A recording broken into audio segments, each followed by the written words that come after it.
Hey guys, what's going on? This is Jeremy from CCG. Thanks a lot for visiting our blog today. We'd like to offer a lot of tips and suggestions about services that we offer in our blog and services which are among stucco, painting, drywall, EIFS, and concrete coatings. But today I'm going to specifically talk more about exterior repaints. I'm often asked to give a rough estimate for our services, and repaints are definitely a big one. While there are many factors that go into pricing a repaint of a home, I wanted to try to sum up an idea and show a standard price out of a home, like a home in Tampa, Florida, which is where we're located. Now, this is according to our current knowledge on products and equipment, as well as what we may charge for repaint. But I also asked a few other painting contractors in this area and what they would charge as well. So this isn't a CCG only price sheet. I did some research before writing this up for you guys. But to get an average price, I wanted to talk about questions you may want to ask yourself, because I know the first thing you think about when you need to repaint your home is how much is this going to cost, and is it better for me to repaint it myself or to hire a professional? So this blog and video will cover those questions for you. So let's go ahead and get this started. Okay, so here are the 3 questions to ask right off the bat. And they are: what paint product do I plan on using? Am I hiring a professional or doing it myself? And what type of home do I have? These are the questions we're going to try to answer for ourselves as we try to narrow it down to the average price of a standard home. So for the first question of what paint product do I plan on using, you want to consider the cost of that product. When it comes to painting, buying the more expensive paint may actually cost you less when you start to paint. Cheap paint does not go very far, and you sometimes need to buy more gallons of the cheap paint than the more expensive. So you turn around not even saving a whole lot.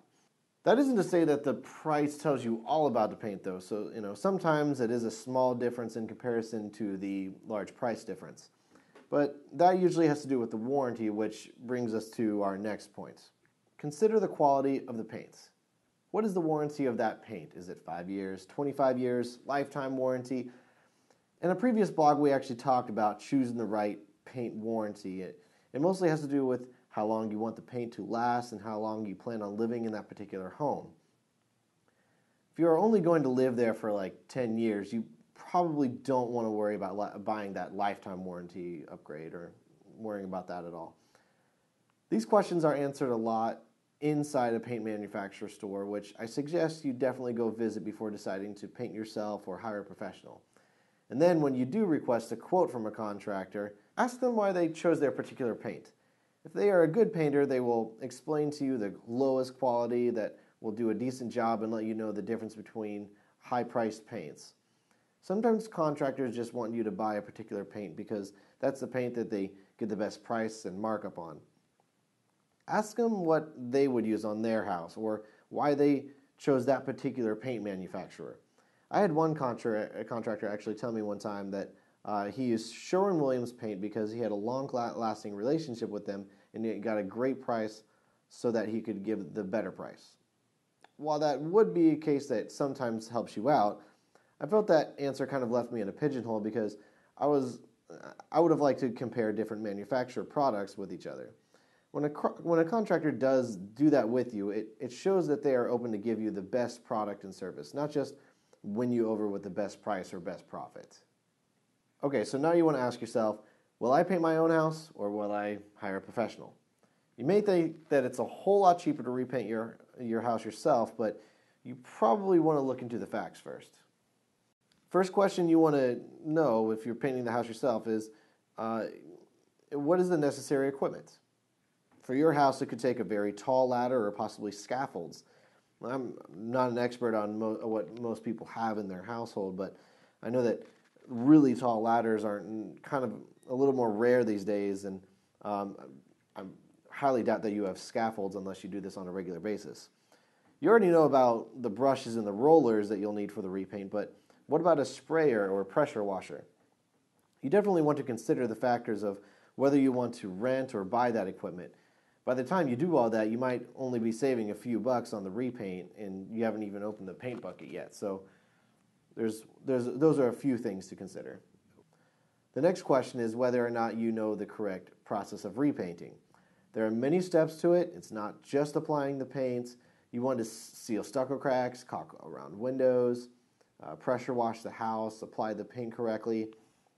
If you end up having a paint that cracks or peels, you may not be able to uphold the manufacturer warranty because of not applying the paint the way that they wanted you to. Even if you did, it can sometimes be hard to prove it because you are not a licensed professional. Another thing to consider are the risks of hurting yourself if this is your first rodeo.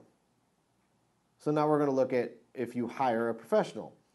You want to make sure that the difference in the cost between doing yourself and their cost. When it comes to initial cost, the biggest difference is paying for labor. So what I mean by initial cost is, let's say you do all the math of the material and renting all the equipment, all the money that you're going to have to pay up front. You take that payment according to the price of the particular professional contractor. Those are your initial costs. The reason why I say it that way is because your costs are always going to be cheaper than that up front, at least I should say for the most part. But the things you run into are not going to be the initial cost. That's where it could cost you more money. So just to notice the difference between that when I say the initial cost. So when it comes to that, the biggest difference is going to be the labor. Is it still worth it to do yourself if the labor's, you're only saving a few bucks and then hiring someone else when it comes to the labor? Or are you saving a lot of money when it comes to their labor cost? Some contractors don't have a great contract with the paint manufacturers, so their prices are going to be a lot more expensive because, usually labor is always the same price, but you notice a price difference when they get a really good deal on the paint. But because some contractors are able to get a great price on that paint, they have a good relationship with the manufacturers because they're licensed, they've been painters for a while, they've shown good work. Your initial cost might be pretty low. You also want to see if there are extra benefits. Ask the contractor if they offer a warranty. According to Sherwin-Williams, if the paint starts cracking or peeling within the first 2 years, they consider it to be the painter's fault. At least that's what I've been told. That's not necessarily extremely accurate, but that's what a lot of contractors will tell you when they are telling you about their warranty. So, for example, we offer a 5-year warranty with our repaint services at CCG, depending on the particular paint product you get. I will say, though, when it comes to the paint product, if you do get a cheaper paint product than what we offer the warranty for, that really should tell you something that's not really the best paint. That's really the only reason we offer a warranty on certain paint packages. So with us offering our 5-year warranty, you never know what could be better out there. Someone could be offering a 7-year or something like that. So that'll assure you that the job is done correctly so that you don't have to worry about it yourself. So if you end up repainting the house yourself, if you did something wrong, you got to go repaint it. If they did something wrong, you get to call them back and they come do it again. So, all right, now you want to ask yourself, what type of home do you have?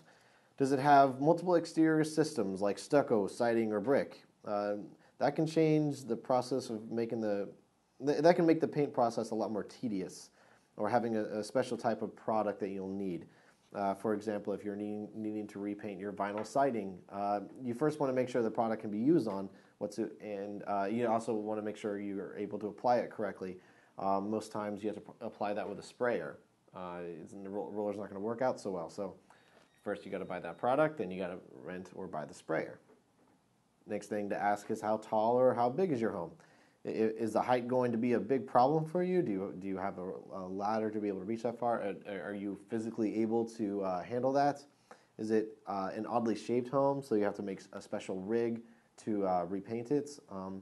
Most times the house is just judged by its height, but if your house is unique, you may want to think about that when you're trying to figure out the ballpark price. So when we're figuring out our average price here today, if you have a very unique home, a unique shaped home where special rigs need to be done, this won't apply to you very well because we're going to try to choose a standard home, which most people are going to have.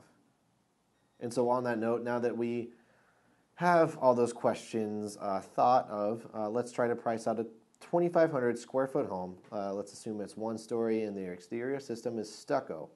And the paint we're going to buy for it is Sherwin-Williams A100, okay? So if you were to repaint it yourself, you're probably spending between 68 cents and 80 cents a square foot. This will be your initial price, as I was explaining earlier. This price may fluctuate as you decide to buy the equipment rather than rents. The rent price may be different than what we found, and this is also assuming you applied the paint correctly and didn't have to buy any more. So if you sometimes if we are not careful on how we apply the paints, we end up having to buy more paint than we should have. So that's going to cost you a lot of money in the process, especially when you're spending, 40 to 50 bucks a gallon. So if you hired a professional, you probably will be spending between $1.04 and $1.12 per square foot. You can definitely save money repainting the house yourself, as you can see from the math, but that's only if you know how. But maybe you want to consider the cost difference or if you want to receive that special offer with the warranty and all that jazz.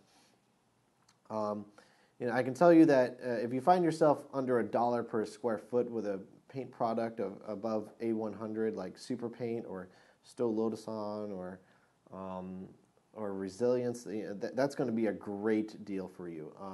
So definitely consider that. If you're going to repaint the home for the first time, you're going to end up probably at least spending $1 per square foot with some of the mistakes you might make, and that's still doing it yourself, and you probably want to save yourself that hassle. So here's what you need to do now. Go research and research and research. Research some products, equipment, and the repaint process, and to make sure you call contractors for some free quotes. Don't just take this blog and say, oh, it's cheaper to do it myself, let's go out and get the paint.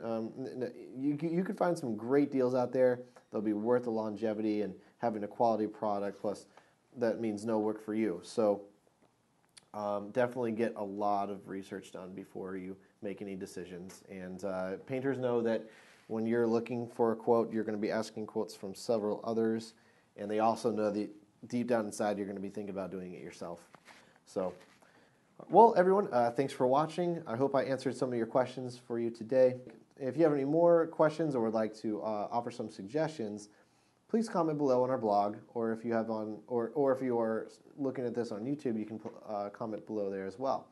And if you are watching this on YouTube, please subscribe. That'd be great.